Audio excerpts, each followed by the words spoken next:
Halo semua, selamat datang di channel kami, Jurnal Kriminal bersama saya Atika Hawalo. Bagi Anda yang menyukai pembahasan tentang kasus-kasus kriminal, kami sengaja membangun channel ini untuk Anda. Jangan lupa untuk mendukung channel kami dengan cara subscribe, like, komen, dan share ke media sosial yang Anda punya. Kasus hari ini terjadi di sebuah desa kecil di daratan Cina yang bernama Desa Sanmon. Sebuah desa kecil yang sangat harmonis di mana warganya semuanya bekerja sebagai petani dan di sana hanya terdapat sekitar 60 kepala keluarga. Warganya saling membantu satu sama lain, bahkan jika di antara mereka tidak mendapat hasil panen yang cukup, maka tetangga lainnya akan membantu memberikan bantuan kepada mereka. Di antara 60 kepala keluarga di sana, terdapat keluarga Wing dan Chang. Keluarga Chang terdiri dari 4 orang, yaitu Tuan Chang dan istrinya, anak laki-lakinya yang bernama Chang Koko, dan juga anak perempuan mereka. Sedang keluarga Wing memiliki 5 anggota keluarga, yaitu pasangan Wing dan ketiga anak mereka. Keharmonisan warga di desa itu mulai keruh di saat pemerintah mendatangi desa tersebut dan menawarkan kontrak kerja kepada petani untuk menjual hasil panennya kepada pemerintah. Dengan begitu, pemerintah berharap mereka akan mendapat keuntungan lebih saat mereka panen, namun pemerintah tidak memberikan kontrak kerja kepada semua petani. Pemerintah hanya memberikan kesempatan kepada 1 orang saja di setiap desanya. Semua keluarga sangat menginginkan kontrak tersebut, begitu juga dengan keluarga Wing dan Chang. Kedua keluarga ini diketahui memiliki hasil panen yang sangat bagus, maka kompetensi untuk mendapatkan kontrak kerja ada di tangan kedua keluarga itu. Akhirnya Tuan Wing mengajak Tuan Chang untuk berunding, di mana 1 tahun kontrak pertama akan dia pegang kontrak tersebut, dan 1 tahun kontrak kedua akan dia berikan kepada Tuan Chang. Karena keluarga Wing memiliki 3 orang anak, maka Tuan Chang menyetujui kontrak tersebut karena dia pikir keluarga Wing lebih membutuhkan uang saat itu. 1 tahun telah berlalu dan kontrak pertama pun sudah habis, maka kini giliran Tuan Chang yang harus menjalankan kontrak dengan pemerintah. Tuan Wing sudah merasakan bagaimana susahnya menjual hasil panen ke pasar, di mana banyak kerugian dan juga banyak tenaga yang harus dia keluarkan. Maka Tuan Wing tidak mau kehilangan kontrak tersebut dan dia putuskan untuk memperpanjang dengan namanya sendiri. Karena keputusan sepihak itu membuat keluarga Chang sangat kecewa dan akhirnya keluarga itu berselisih. Istri Tuan Chang yang dikenal sebagai wanita yang sangat tegas dan juga disiplin, wanita itu sangat dihormati di desa tersebut. Suatu hari ketika Tuan Chang mendatangi rumah Tuan Wing untuk mengambil kontrak kerja, namun Tuan Wing mengatakan bahwa dia belum mendapat uang yang mereka butuhkan. Tuan Chang pun di sana sangat marah karena 1 tahun yang lalu mereka sudah bersepakat untuk berbagi kontrak. Beberapa hari setelah itu, Nyonya Chang mendatangi rumah Tuan Wing untuk menagih janji mereka. Namun keluarga Wing bukan menjawab dengan ramah, mereka malah mengatakan bahwa kontrak itu hanyalah milik keluarganya dan sampai kapanpun mereka tidak akan berbagi dengan siapapun. Nyonya Chang akhirnya tak kuasa memendam amarah dan dia pun berteriak meluapkan kekesalannya hingga seluruh warga di sana mendengar keributan tersebut. Tuan Chang berusaha mengajak istrinya untuk pulang dan di sana Tuan Chang mengatakan bahwa dia akan mendatangi pihak pemerintah untuk mengubah kontrak kerja tersebut. Alih-alih mendapat solusi, pihak pemerintah itu mengatakan untuk mengikhlaskan kontrak itu kepada Tuan Wing dan menyuruh Tuan Chang untuk meneruskan usaha yang telah dia jalani. Itu semua terjadi karena anak pertama Tuan Wing pada saat itu bekerja di kantor wilayah tersebut dan atas dasar itu pihak pemerintah tidak mau melemparkan kontrak kerja baru kepada keluarga Chang. Mengetahui perihal tersebut, keluarga Chang semakin membenci keluarga Wing dan Nyonya Chang mengatakan kepada semua orang di desa itu agar tidak membuat perjanjian apapun dengan keluarga Wing. Selain keluarga itu tidak bisa dipercaya, keluarga itu juga menggunakan kekuasaan anaknya. Pada tanggal 27 Agustus di tahun 1996, Nyonya Jang membawa kedua anaknya untuk mencuci pakaian di pinggir sungai. Setelah selesai mencuci, mereka pun kembali pulang dan melewati di depan rumah keluarga Tuan Wing. Karena kedua keluarga ini saling berdekatan, menurut Jang Koko, yaitu anak laki-laki Tuan Jang, di depan rumah Tuan Wing, saat itu ada anak keduanya yang sedang berdiri di tengah-tengah pintu. Menurut Jang Koko, ketika pria itu melihat ibunya, pria itu menggeming dan juga mengejek mereka.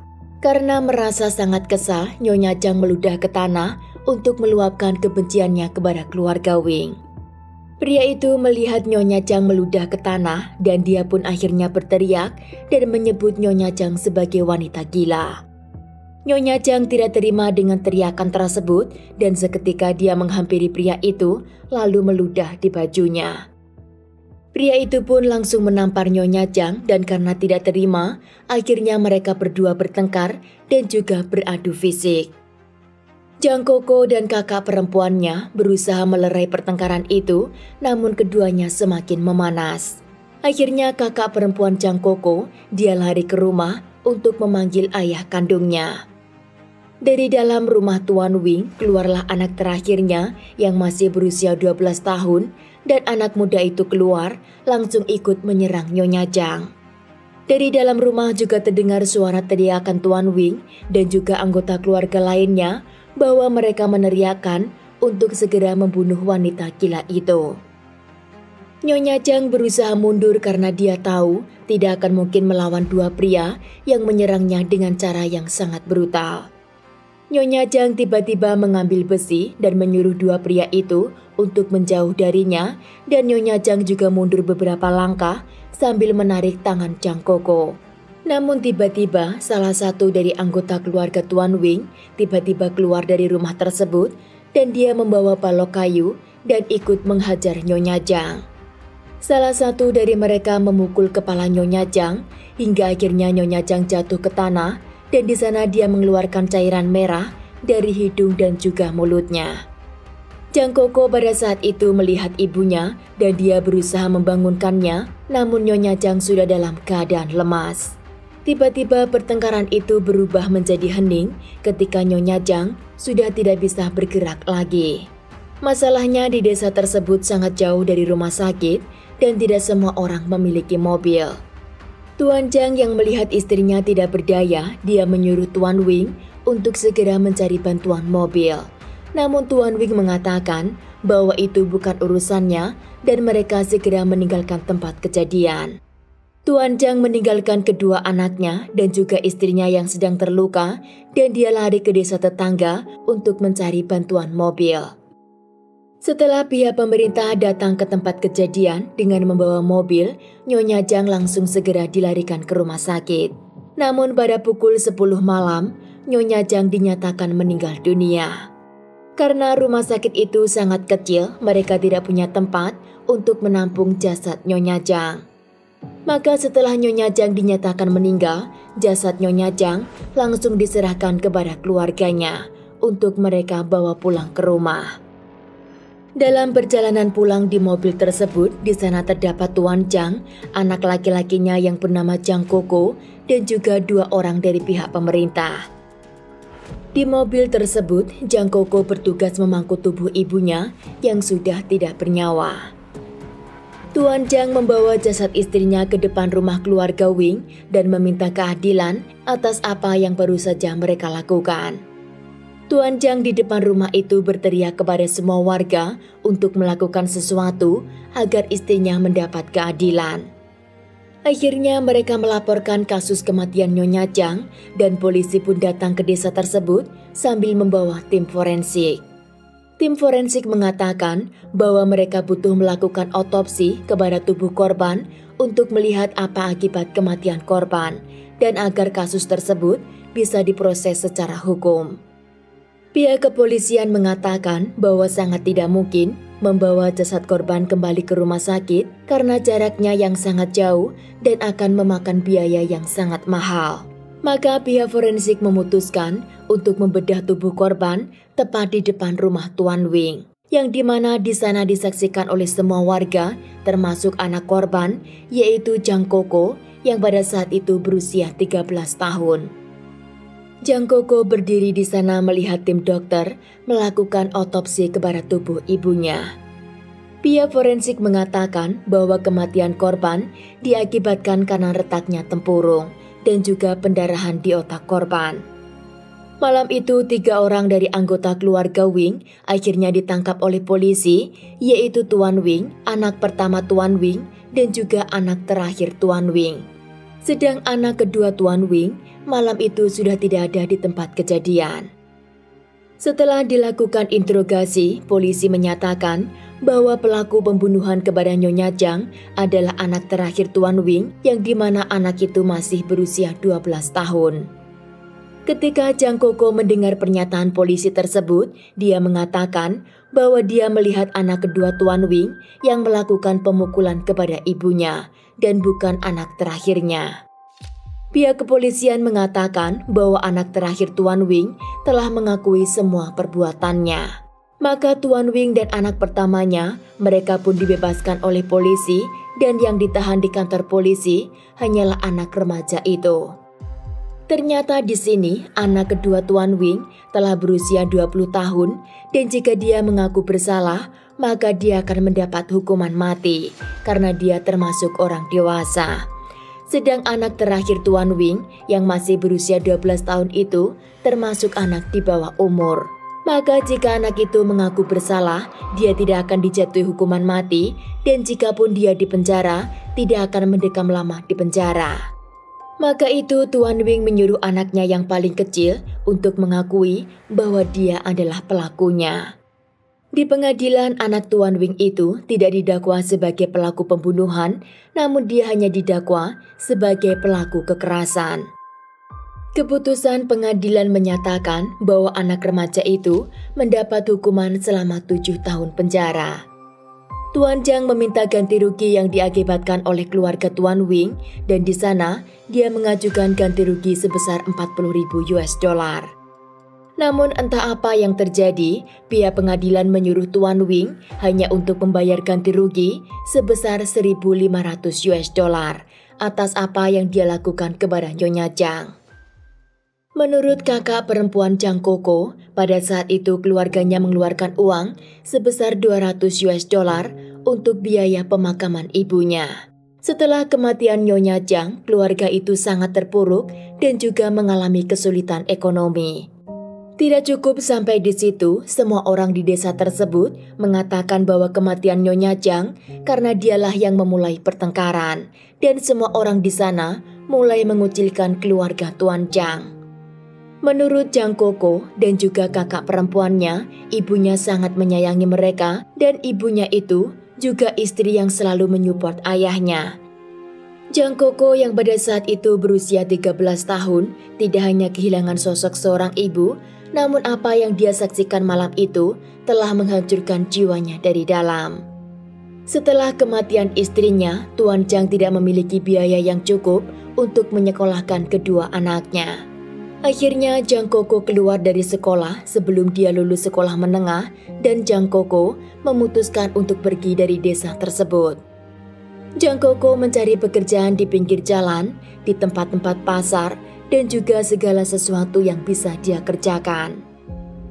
Ayahnya sangat khawatir dengan masa depan Jang Koko yang semakin hari dia tidak tahu kemana arah kehidupan anaknya.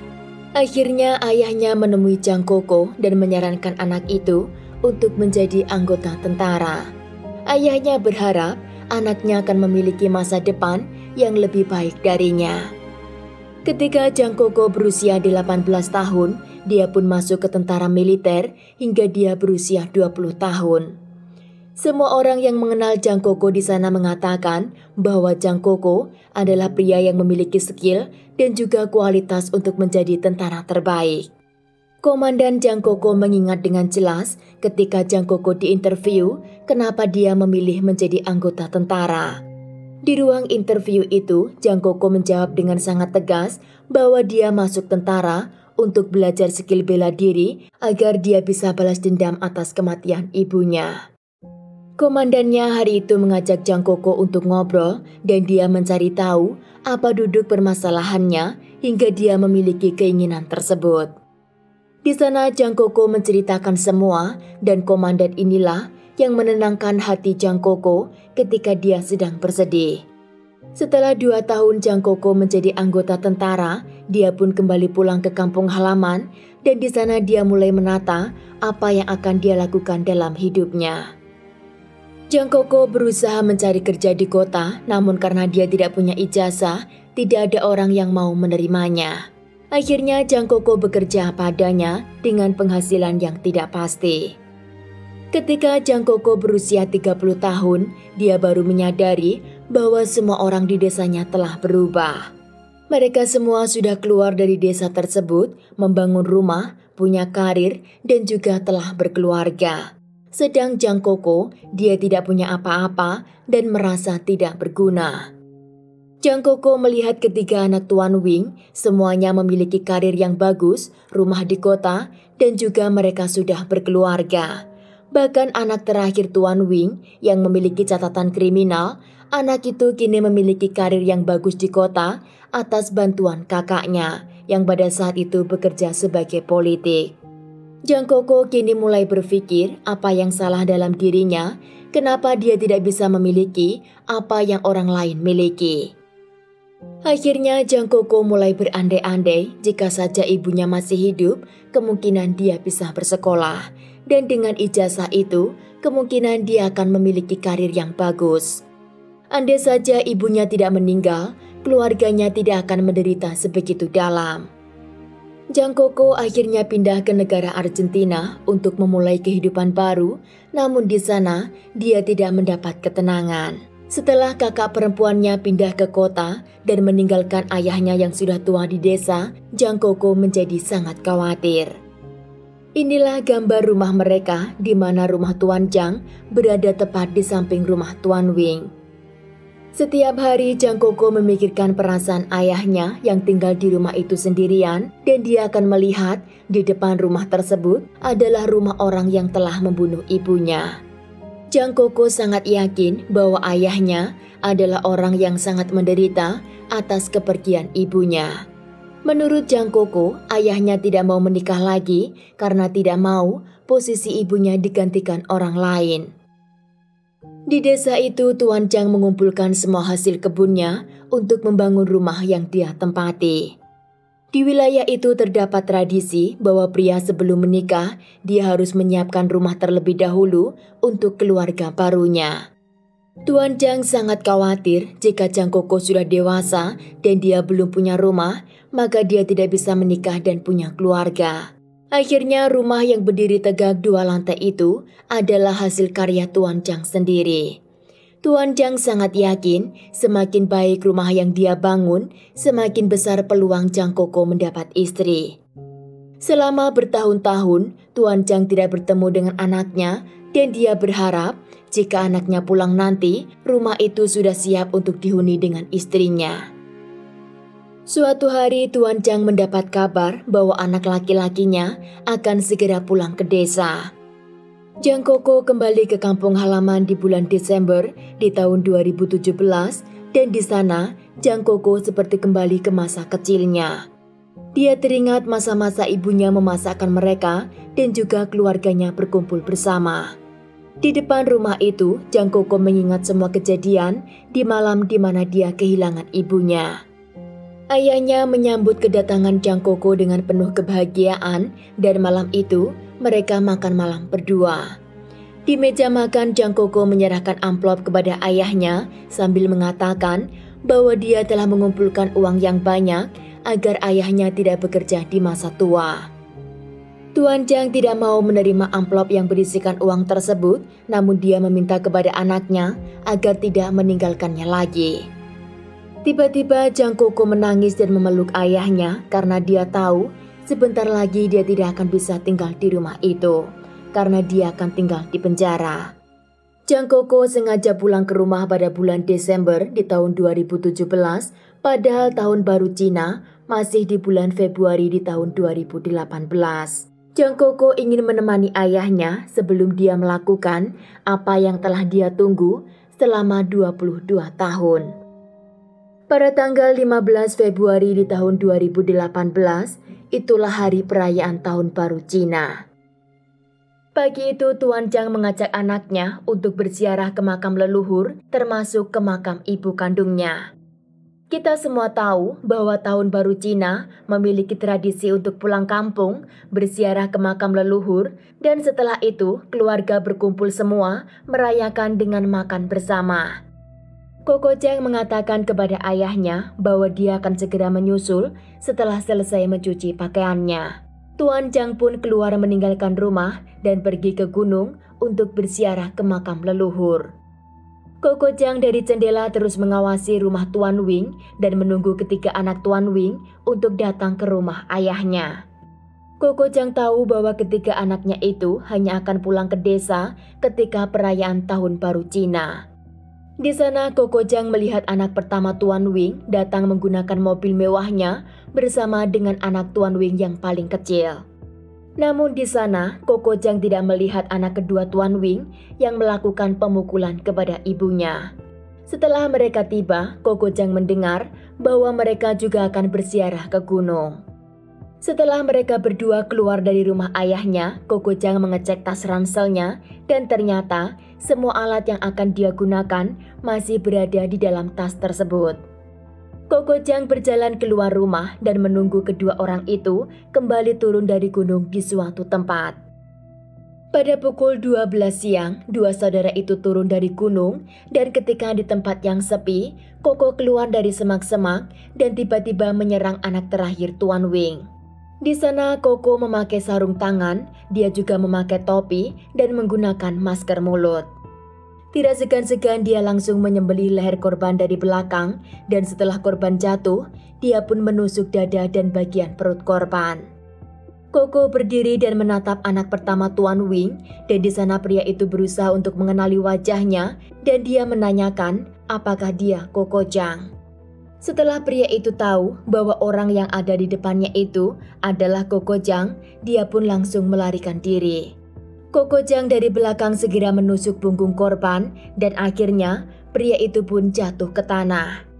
Di sana Koko Zhang melakukan hal yang sama seperti apa yang baru saja dia lakukan ke korban pertama. Setelah Koko Zhang membunuh dua pria tersebut, dia pun turun dari gunung dan langsung menuju ke rumah Tuan Wing.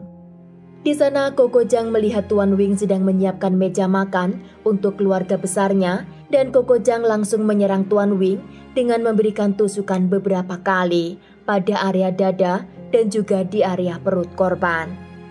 Tuan Wing tergeletak di lantai rumahnya dan Koko Zhang menatap tajam mata korban sambil dia mengatakan bahwa dia telah menunggu momen tersebut selama 22 tahun lamanya.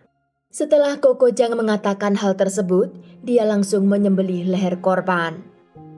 Istri Tuan Wing pada saat itu juga berada di rumah tersebut, namun dia sudah memiliki gangguan pendengaran, maka dia tidak tahu jika suaminya meninggal di lantai rumah itu.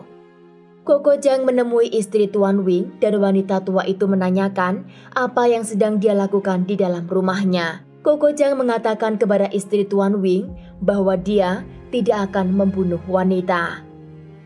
Koko Zhang keluar dari rumah Tuan Wing dan dia berlutut di tempat di mana dia mencoba untuk membangunkan ibunya 22 tahun yang lalu.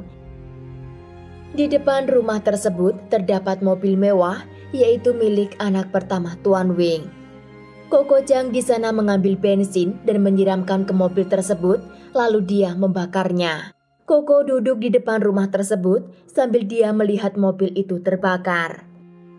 Warga yang melihat kejadian itu, mereka pun mendekati Koko Zhang dan mereka bertanya apa yang terjadi dengan mobil tersebut. Warga masih belum tahu jika Koko Zhang telah melakukan pembunuhan kepada 3 orang dan Koko Zhang mengatakan kepada warga bahwa dia telah berhasil membalas dendam atas apa yang dia pendam selama 22 tahun.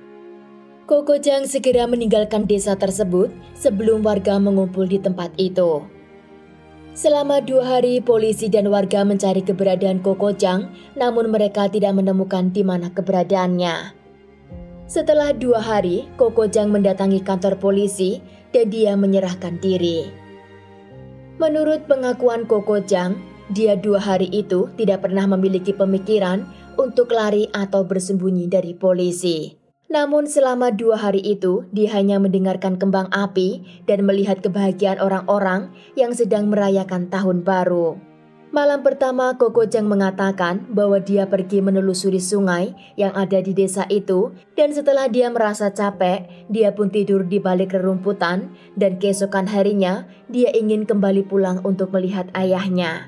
Namun ketika dia berjalan mendekati desa itu, dia melihat banyak orang yang sedang mencari dirinya. Maka dia memutuskan untuk melihat ayahnya dari kejauhan. Sore harinya Koko Jang mengatakan bahwa dia menuju ke gunung di mana ibunya dikubur. Di sana dia mengatakan kepada ibunya bahwa keadilan kini sudah dia tegakkan. Menurut Koko Jang, di kuburan itu adalah pertama kalinya setelah 22 tahun kepergian ibu kandungnya, dia merasakan suatu ketenangan dan kenyamanan duduk di suatu tempat. Karena malam sudah larut dan cuaca juga sangat dingin, maka Koko turun ke kota dan dia memutuskan untuk tidur di bawah mesin ATM. Pagi harinya setelah dia bangun, dia berjalan menuju ke kantor polisi dan di sana Koko Jang menyerahkan diri. Koko Jang mengatakan jika saja Tuan Wing meminta maaf atas kejadian itu dan juga keadilan ditegakkan oleh pemerintah atas kematian ibunya, kemungkinan besar dia tidak akan melakukan apa yang telah dia lakukan. Pada tanggal 8 Januari di tahun 2019, persidangan pertama kasus Koko Jang akhirnya digelar di pengadilan. Jaksa pembela berusaha membela Koko Jang dengan mengatakan bahwa tersangka melakukan itu bukan karena balas dendam, namun dia sedang dirudung masalah finansial dan juga keadaan mental Koko Jang dalam keadaan yang tidak stabil. Namun di sana Koko Jang mengatakan bahwa dirinya bukan orang gila karena separuh pikirannya masih belum bisa melupakan kejadian di malam kematian ibu tercintanya. Di pengadilan, juri menanyakan apakah keluarga Wing pernah meminta maaf kepada keluarga Jang atas apa yang telah anaknya lakukan. Koko Jang di sana membuka masa lalunya kembali dan menurut Koko Jang, setelah kematian ibu kandungnya, semua orang menyupport keluarga Wing, bahkan mereka rela memberikan kesaksian palsu kepada polisi karena mereka tahu anak pertama dari keluarga Wing memiliki kedudukan di pemerintah. Di pengadilan tidak ada saksi yang membela Koko Jang selain kakak perempuannya dan juga ayah kandungnya. Hakim menyatakan bahwa Koko Jang telah merencanakan pembunuhan terhadap ketiga korban, maka di sana Koko Jang dijatuhi hukuman mati. Selama Koko Jang di penjara, ayahnya menjenguknya dan juga memberikan support dengan mengatakan bahwa dia akan berusaha mengeluarkan anaknya dari penjara. Tuan Jang mengatakan jika dia akan meminjam uang sebesar $15.000 untuk melakukan tes kejiwaan anaknya. Karena jika Koko Jang dinyatakan gila akibat kematian ibunya, maka dia bisa bebas dari hukuman mati. Koko Jang mengatakan dengan amarah yang memuncak kepada ayah kandungnya bahwa dia telah mengumpulkan uang seumur hidup untuk ayahnya beristirahat di rumah. Koko Jang sudah tahu dan juga siap dengan segala konsekuensi atas apa yang telah dia lakukan. Koko Jang di sana juga mempertegas kepada ayahnya jika sampai dia meminjam uang untuk mencoba mengeluarkan dirinya dari penjara, maka dia tidak akan menemuinya lagi. Persidangan kedua digelar karena permohonan dari jaksa pembela di mana mereka mengatakan untuk memberikan kesempatan kepada Koko Jang karena apa yang dia lakukan, dia memiliki alasan yang jelas. Namun sayangnya di persidangan itu, hakim tetap menyatakan bahwa Koko Jang harus dihukum mati. Jaksa masih mengajukan persidangan ulang dan akhirnya persidangan ketiga pun digelar dengan acara siaran langsung di TV. Siaran langsung itu ditonton lebih dari 2 juta penduduk Cina dan komentar warga dalam siaran langsung itu hampir 80% dari mereka mendukung perbuatan Koko Jang dan mereka juga menyalahkan pihak pemerintah. Dari sekian komentar warga, ada beberapa komentar yang sangat menonjol, di mana orang itu mengatakan bahwa Koko Chang adalah seorang prajurit yang pernah mengabdikan nyawanya ke negara itu. Dia mengangkat senjata untuk negara Cina, dan dia mengangkat pisau untuk ibunya. Masa mudanya diberikan kepada negara itu, dan hidupnya kini dia berikan kepada ibu kandungnya. Salah satu komentar lagi mengatakan, kenapa jika warga mencari keadilan, nyawa dibalas nyawa, itu dilarang oleh pemerintah. Namun pemerintah sendiri menegakkan hukum, jika seseorang membunuh, maka dia pun harus dibunuh. Akhirnya Koko Chang dieksekusi mati pada tanggal 17 Juli di tahun 2019. Sebelum Koko Chang dieksekusi, dia mengucapkan kata-kata terakhir untuk ayah kandungnya, di mana dia mengatakan bahwa dia akan baik-baik saja dan semua keadaan akan kembali normal. Setelah kematian Koko Chang, tubuhnya langsung dikremasi, namun ayahnya tidak mau mengambil abu anaknya karena menurut Tuan Chang, pemerintah tidak adil kepada keluarganya. Pihak pemerintah juga sempat mengancam bahwa dia akan membuang abu tersebut jika keluarganya tidak mau mengambil. Tuan Chang mengatakan jika memang itu yang terbaik, dia menyuruh mereka untuk membuang abu anaknya ke sungai agar anak itu bisa bebas. Setelah abu Koko Chang disimpan oleh pemerintah, akhirnya teman dekat Koko Chang mengambil abu tersebut dan dia serahkan kepada ayah kandungnya. Akhirnya abu Koko Chang mereka bawa ke gunung dan mereka kubur di samping ibunya, namun tanpa seremoni atau acara pemakaman apapun. Tuan Chang mengatakan kepada reporter bahwa dia tidak menggelar acara apapun dalam penguburan abu tersebut karena dia masih percaya anak laki-lakinya itu masih dalam keadaan hidup. Tuan Chang setelah kepergian anaknya, dia setiap hari pergi ke gunung dan duduk di pusaran anak dan juga istrinya, dan di sanalah dia mengajak mereka bercerita. Lebih sedihnya lagi, saat dia pulang ke rumah, dia tidak menemukan siapa-siapa di sana, dan di depan rumah itu, dia selalu mengingat istrinya. Sedang di lantai 2 rumah itu, dia mengingat anak laki-lakinya. Tuan Chang sambil menangis mengatakan bahwa dia berjuang selama ini untuk membangun rumah tersebut agar dia bisa melihat anak dan juga cucunya. Namun harapan itu kini semua tinggallah kenangan. Sekian kasus hari ini, jangan lupa tinggalkan like dan komen. Jika Anda tidak keberatan, klik tombol subscribe untuk mendukung channel kami. Terima kasih saya ucapkan kepada Anda para subscribers. Sekian, sampai jumpa di kasus berikutnya.